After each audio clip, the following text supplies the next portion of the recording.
दुआ कबूल ना होने के 10 असबाब पर यह वीडियो आपकी रूहानी रहनुमाई के लिए है।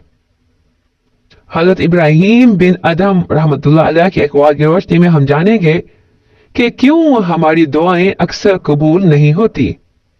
इस वीडियो में 10 अहम वजूहात पर गौर किया गया है जो हमारे दिलों को मुर्दा कर देती हैं। इन अहम नुकात पर गौर करके हम अपनी दुआओं की कबूलियत की राह हमवार कर सकते हैं। हजरत इब्राहीम बिन अदम रहमतुल्लाह अलैह बसरा के एक बाजार से गुजरे तो लोग इकट्ठे हो गए और उनसे अर्ज बर्दाश्त हुए, ए अबू इसहाक, क्या वजह है कि हम दुआएं करते हैं लेकिन कबूल नहीं होती?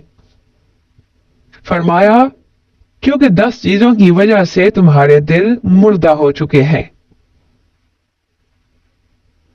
तुमने अल्लाह को पहचाना लेकिन इसका हक अदा नहीं किया। तुमने दावा किया कि तुम मुहिब्बाने मुस्तफा सल्लल्लाहु अलैहि वसल्लम हो, लेकिन आप सल्लल्लाहु अलैहि वसल्लम की सुन्नत को छोड़ दिया। तुमने कुरान पढ़ा लेकिन उस पर अमल नहीं किया।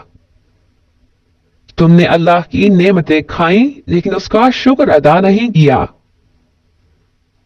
तुमने कहा शैतान तुम्हारा दुश्मन है लेकिन तुमने उसकी मुखालफत न की। तुमने कहा जन्नत हक है लेकिन तुमने उसके हुसूल के लिए कोशिश नहीं की। तुमने कहा जहन्नुम हक है लेकिन तुम उससे भागे नहीं। तुमने कहा मौत बरहक है लेकिन इसके लिए तैयारी ना की। तुम नींद से बेदार हुए और लोगों के अयूब में मशगूल हो गए और अपने सारे ऐब भूल गए।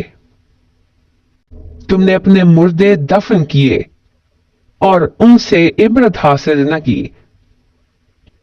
हम हर मुसीबत में अल्लाह को पुकारते हैं, फिर मसाइब के खात्मे पर उसे भूल जाते हैं। कबूलियत दुआ की उम्मीद कैसे रखें? गुनाहों के सबब इसका रास्ता ही बंद कर चुके हैं।